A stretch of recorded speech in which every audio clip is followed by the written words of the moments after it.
Everyone, welcome to BioScholars Academy of Learning. So in this video, I'll be talking about post-transcriptional modifications, okay, in eukaryotes.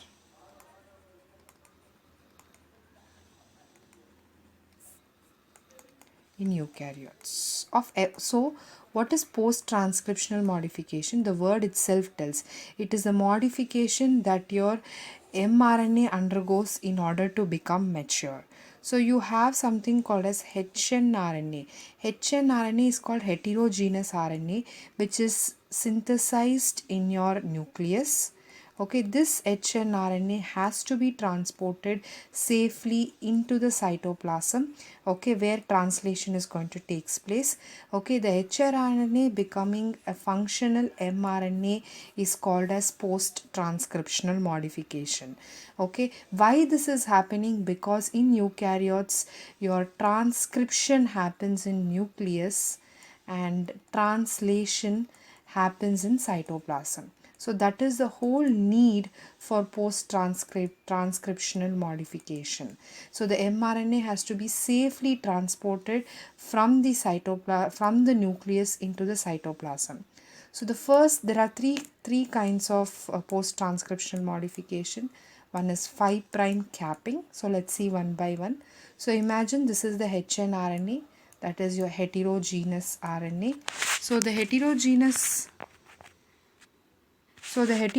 RNA this is your 5' end and this is your 3' end.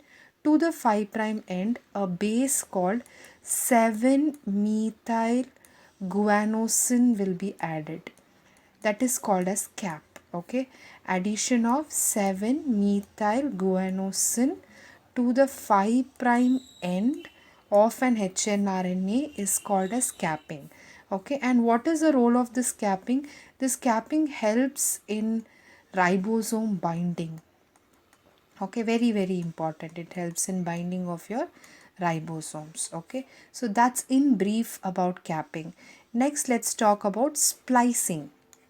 Okay, so what is splicing? As you all know, the eukaryotic DNA contains both introns and exons. Okay, so your introns are non-coding regions. They don't code for any amino acid.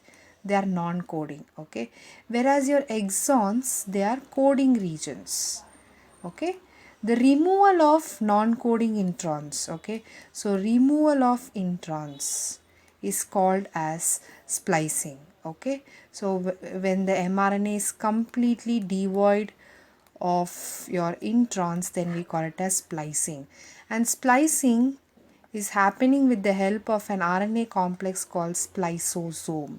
Okay, we will see in detail about splicing in another video. I'm just trying to brief the entire process here. Okay, the last one is polyadenylation. Okay, or we also call this as tailing. Okay, so you have your 3' end.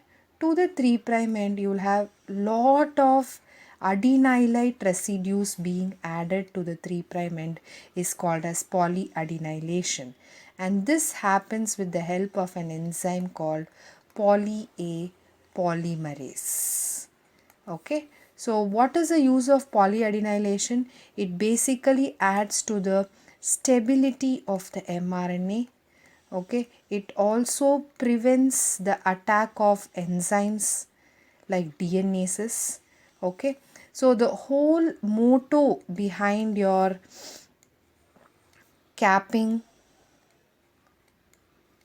tailing and splicing is to protect your mRNA and make your mRNA ready for translation process, which is going to happen in the cytoplasm. Okay, so this is a very important 5-mark question if it is asked in your board exams. Okay, and it is also a very important part of your competitive exams like NEET. Okay, thank you. Stay tuned for more such videos.